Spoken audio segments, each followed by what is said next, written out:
Amish immigrants to Pennsylvania. Does anybody know or do you even care? I found there's two kinds of people, those interested in genealogy and those that don't give a hoot. And there's nobody in between. But here's the story of, he's not my ancestor, but he's my wife, so he's my in-law. He's my seventh great-grandfather-in-law. Jacob Hostetler came to this land, built a log cabin with his calloused hands. He raised up a family, lived a good life. The Delawares murdered his son and his wife. The youth had a frolic at their house that night. When all had gone home, they locked the door tight. They just got to sleep when they heard the dog bark. Jake opened the door and looked out in the dark. The flash of a musket, Jake fell to the floor. Shot in the leg is the Hostetler lore. He quick slammed the door shut with no time to spare. He yelled the alarm, it's the fear Delaware. Joseph and Christian loaded their guns. They were crack shots, experts, second to none. But Jacob, their father, said, let those guns lie. We don't shoot a man, even though he may die. They hid in the cellar all night in suspense. The cabin was burning, the heat was intense. With prayers and hard cider, they put out the flame. When morning broke, they were safe, so it seemed. They crawled out the window at dawn's early light. The Delaware's gone, except for Tom Lyons. He let out a war whoop in terror and glee. They killed and they scalped and they took them away.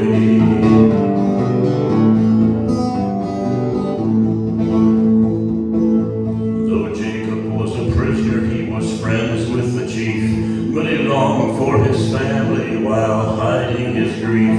With 2 years of planning, he made his escape to the ruins of his cabin on North Kill Creek. But where are his sons? Are they dead or alive? Christian's return was a total surprise. When Jacob was forced to return from the tribe, his Indian family stood there and cried. They all readjusted to old Amish ways, but they often went back to the tribe, so they say. The legend of Jacob who refused to kill is a challenge to all who follow God's will. The legend of Jacob and his faithful ways, that's why he's remembered to this very day. That's why he's remembered to this very day.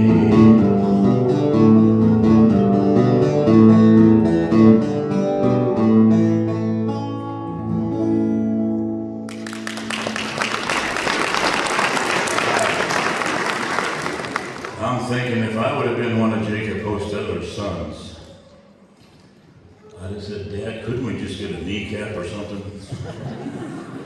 But they believed in that pacifism that much that they gave their lives. My wife Lydia is here, and I've asked her to come help sing a song with me that was requested. Probably one of the most requested songs I have. It's a Pennsylvania Dutch song called Girl, Do You Want to Get Married? It's in Dutch, so it's called Wie Did You Hire?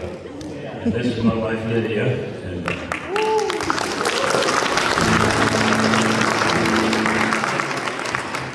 it's actually Unibarb's Pope's Lydia, in case you don't know who that is. Check 1, 2. Am I on? No. Try it again there. Check 1, 2. Check Miller, check Byler. All right, try one more time. It's mute. Yeah, that's you. Okay. Can you hear me? Oh, there she is. All right, here's an Amish father asking his daughter if she wants to get married, and of course most daughters want to get married. And then he did a very foolish mistake. He suggested somebody. That's pretty much a guarantee. I don't want that guy. So he wised up a little bit suggested occupation. So we'll see if she wants to marry a farmer. And by the way, this song is fun to sing because it's easy to translate as we go along. So mainly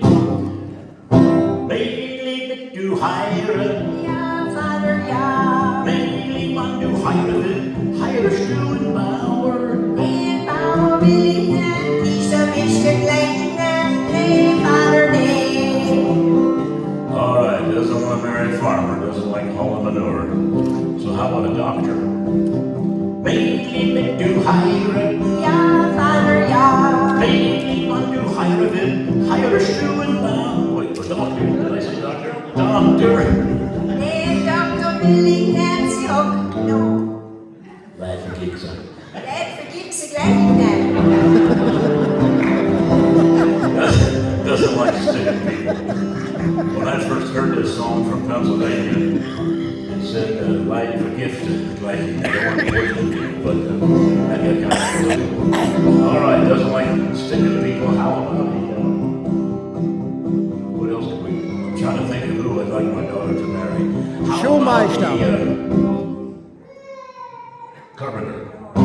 Maybe du heire. Ja, Vater, ja. Maybe man du heirest du in Schreiner.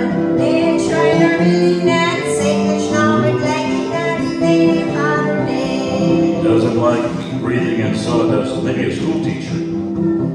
Maybe du heire. Ja, Vater, ja. Maybe man du heirest du in Schulmeister. Den Schulmeister will ich nicht, Kitteldrescher gleich nicht, nee, Vater, nee. She doesn't like spanking children. Let me tell you something, folks. Times have changed. In my day, they were not afraid to spank children. I mean, at least that's what my friends told me. I would. How about a volunteer fireman? Maybe du heire. Ja, Vater, ja. Maybe man du heirest du in freiwillige Vogelspritzer. Nee, freiwillige Vogelspitzer will ich nicht, sie hocken sprungen das Fett, nee, Vater, nee. They just sit around and get fat. Now that's proof that this song was not written in Berlin, Ohio, where I'm from, because our firemen, they were fat before they got there. Let's see here. Listen, I don't care who you marry, but I want you to marry a Dutchman. Maybe du heire.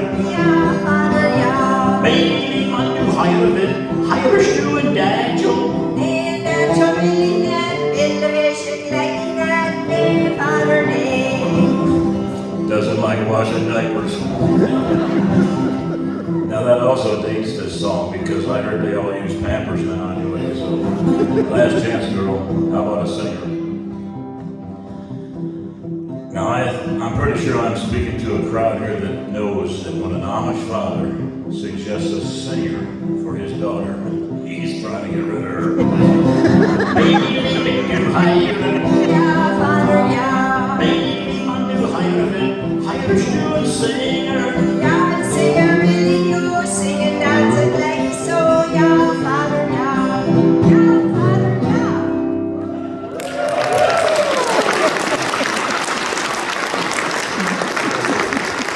All right, yeah, she likes to sing and dance, so she'll marry a singer. Except I don't dance very well. Well, speaking of getting married, one of the interesting, fun things of Amish culture is when there's a wedding. And this song is about an Amish wedding.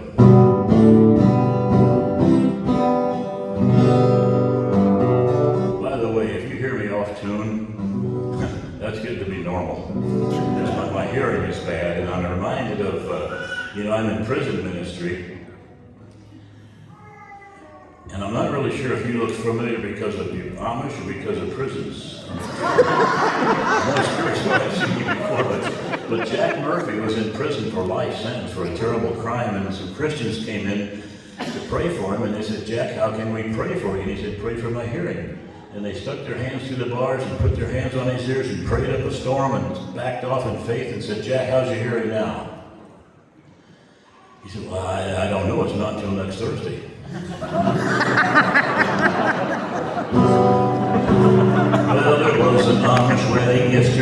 to our delight. Every Dutchman in the county was there with an appetite. We don't all get along so good, and yet we reunite whenever we're invited to a wedding. It was the bishop's daughter and the harness maker's son. Every district was invited, cleared up the highway one. The house in Mark was full of folks, and some were still to come. The people started singing at 8:30. There was, you wanna know who was there? There was Abe Miller and Joe Miller and Ben Miller and John Miller and Chris Miller and Eli Miller and Levi Miller was there too. Well, now the preacher preached till 9:30 and then he took the seat. The next one hemmed and hawed and coughed and stared down at his feet.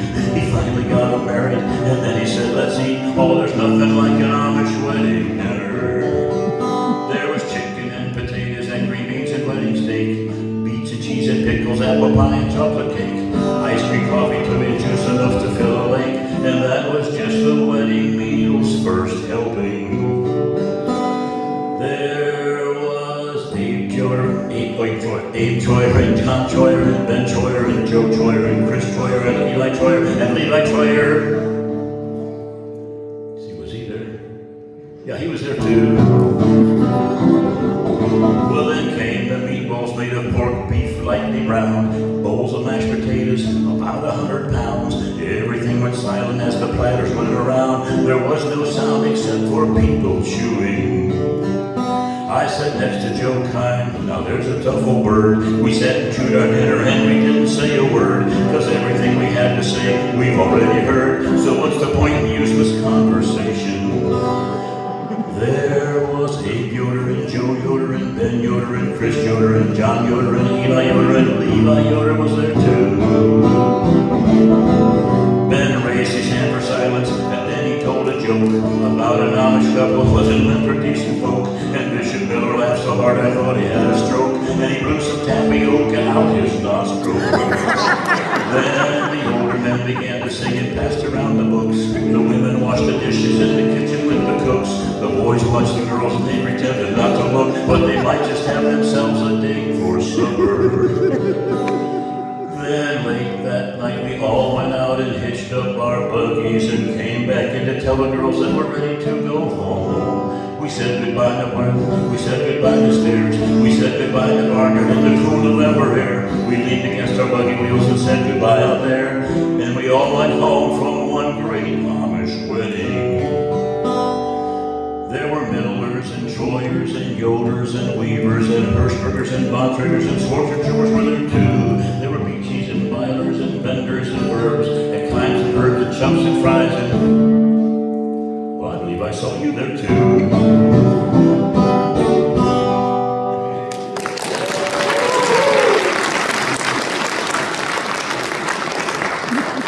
You know, I was asked one time to speak at a horse meeting in Mount Hope. I'm thinking, what do I know about horses? I mean, I know a little bit, but these are horsemen. And they said, your topic is an outsider's view of Amish culture. I said, well, I can do that. I'm an outsider and I know the culture, and I gave this big speech and just basically told my experience, but I ended up by saying, when I go to Florida to Pinecraft, and I walk to the park, here's all these young folks playing volleyball, and then over there's these men playing bocce ball, whatever that is, and then there's this shuffleboard, and I know the guy on this end is not allowed to preach in that guy's church. But that guy, if his barn burns down, this guy's there. And then there's a singing under the shelter, and they're making food to raise money for missions. And I think I even used these words at that horse meeting. I said, if you can get above all the crap, what a culture. Now, I'm an outsider, so I haven't been through some of the, the stuff that isn't all that good, but there is a lot of good, and a lot of things, the Mennonite culture is very similar. In fact, I just met some folks here today who are talking to each other, and blah, blah, blah, and they're related. I don't think they knew each other before. So here's the Mennonite version of what happens when you find out you're talking to your second cousin. This is about a Mennonite boy who went off to college. So I get the right key. My first day on the campus, I met the faculty. The new administration was suspiciously friendly. I met my new professor, he looked me in the eye. He said, I think I know your face. Now let me just think why. Oh, was your grandfather's brother's name David? Was your mother's maiden name Amelia Ruth? Do you come from Kidron or from Walnut Creek? Was your uncle Beachy Amish in his youth? Oh, could it be that I know your Uncle Melvin? Was your brother's mother's wife a Yoder too? Is your cousin a gayman? Is your sister now a layman? Then I know surely somewhere I've met you.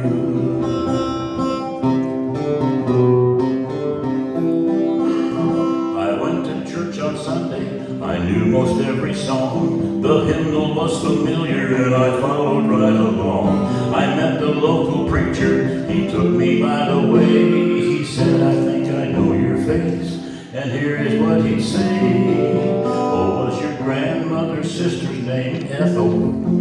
Was the name of your first cousin Seth or Saul? Do you go to Berlin or to Walnut Creek? Was your mom an MC singer in Nepal? Oh, could it be that I know your mother's sister?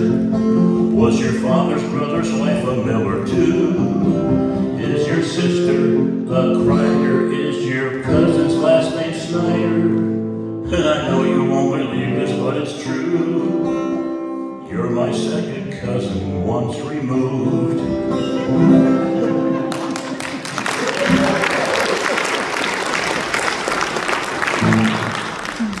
Then there's the names. You know, I had a list here. I should have brought it up with me, but a lot of the nicknames in our community, and I think I have a list of 20 different people.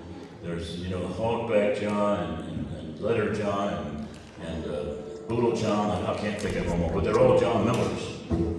And there's a reason there's nicknames in the Amish church, because they only have 10 last names.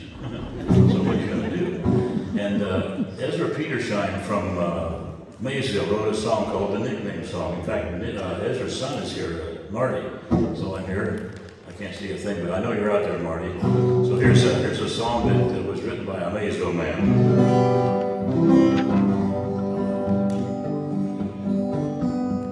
Hendia se bedragen denk wie die Amish lad doen hezen sin zoveel Millers, Joders, Choyers is als de Maureen in wezen.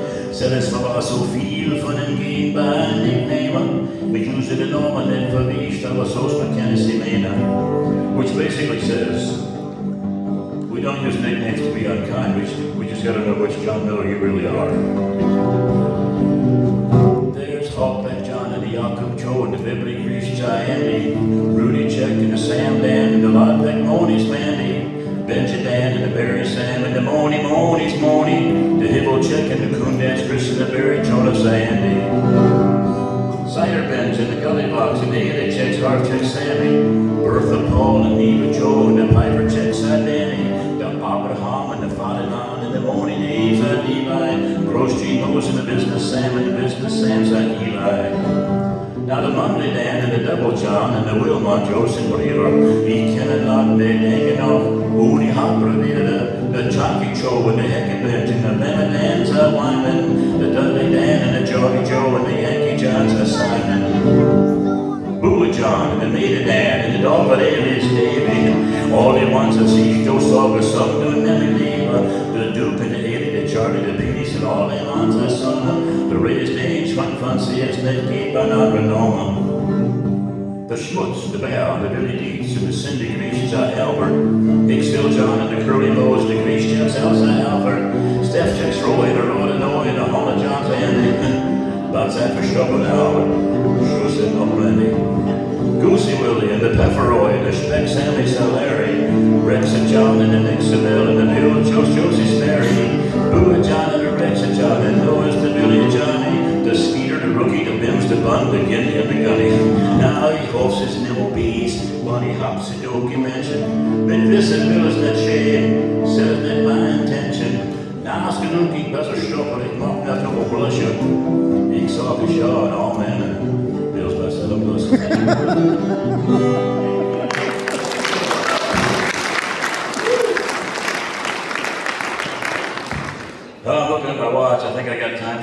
more songs here, but let me just share. It's kind of a West Virginia song, but it's an amazing how much similarity there is between Appalachian culture and Amish culture, especially with relatives and names and stuff. And this song was sung by Grandpa Jones on the Grand Ole Opry. And let's see here.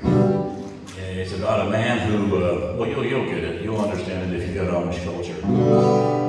Many, many years ago, when I was 23, I was married to a widow. She was pretty as could be. This widow had a grown-up daughter, had the hair of red. My father fell in love with her, and soon the two were wed.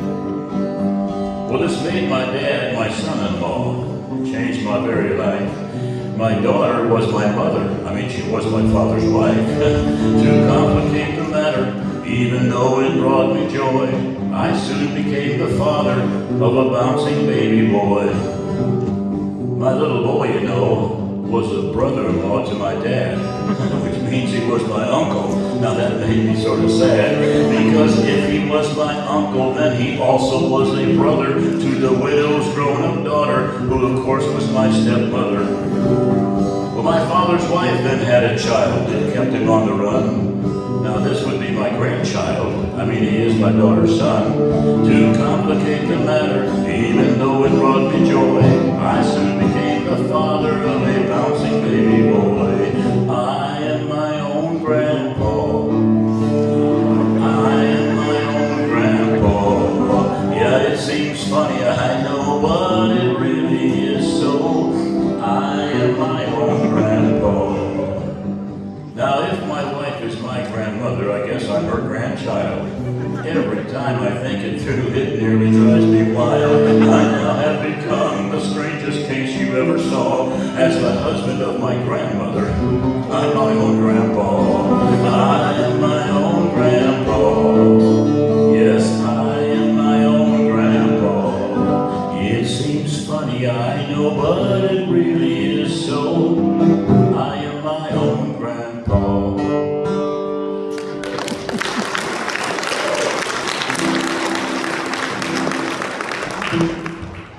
Oh, I'm looking at my list here and I gotta think what I'm gonna leave out. How about,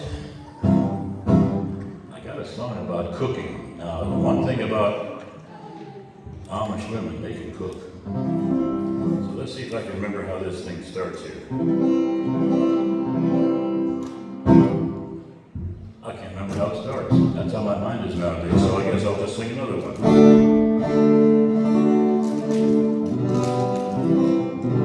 You sing with me. God is still living, the schmid der lesen. God is still living, lebt auf mich. Drum so ich noch einmal, Gott ist still living, Gott ist still living, lebt auf mich.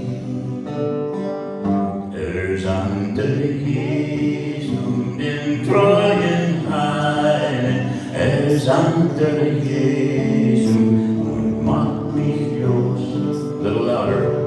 Drum sag ich noch einmal, Gott ist still living, Gott ist still living, lebt auf mich. Now I can't think of the third verse. Sing it out. You got one? You know one, Joe? Yeah. I'll just sing the second verse again. Unter Jesum den treuen Heilen, unter Jesum und macht mich los. Drum sag ich noch einmal, Gott ist still living, Gott ist still living, liebt auf mich.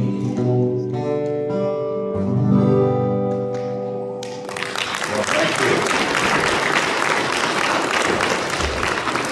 Well, that was my introduction. Now I'll do my concert. No, it's so good to be here, and what a privilege to open up for Leroy Stoltzfus. We've known each other for a long time, and the truth is,